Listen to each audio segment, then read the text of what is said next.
तो make for India भी है, क्योंकि 125 करोड़ का देश है, इतना बड़ा मार्केट है।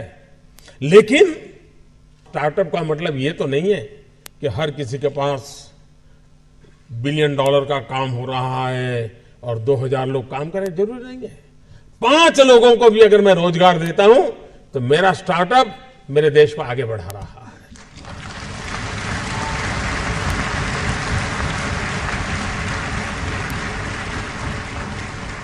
एक साइकोलॉजिकल चेंज लाना है कि यूथ के दिमाग में जॉब सीकर की मानसिकता से उसको बाहर लाना है, वो जॉब क्रिएटर बने। और एक बार उसके दिमाग में आ गया कि मुझे 2 लोगों की जिंदगी के बाद संभालना है, वो कर लेगा। ये काम आप नौजवानों के दिमाग से हो सकता है। और इसलिए मैं जब कहता हूं स्टार्टअप इंडिया, तो मैं मान के चलता हूं स्टैंड अप इंडिया। इसके लिए मुझे अलग सोच करने की जरूरत नहीं है।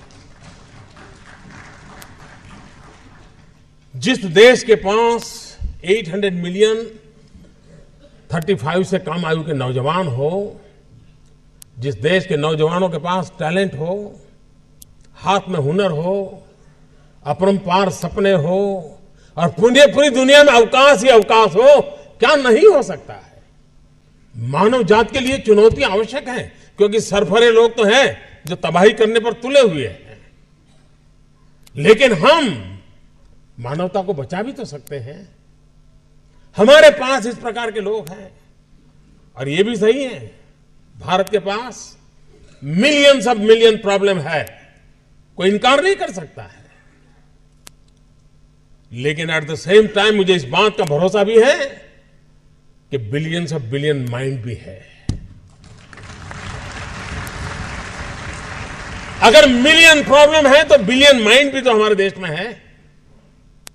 हर स्टार्टअप के पीछे कोई न कोई समस्या के समाधान का इरादा रहना चाहिए। और जब किसी स्टार्टअप के पास समस्या के समाधान का इरादा होगा तो उसकी संतोष का लेवल भी कहीं कुछ और होगा जी। जब किसी की जिंदगी में बदलाव लाता है तो उसको एक सेटिस्फेक्शन मिलता है।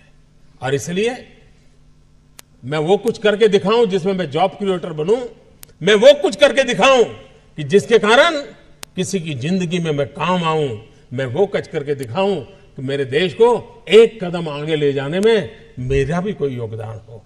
इतना भी अगर सपना लेकर के हम चलते हैं, हम बहुत कुछ कर सकते हैं।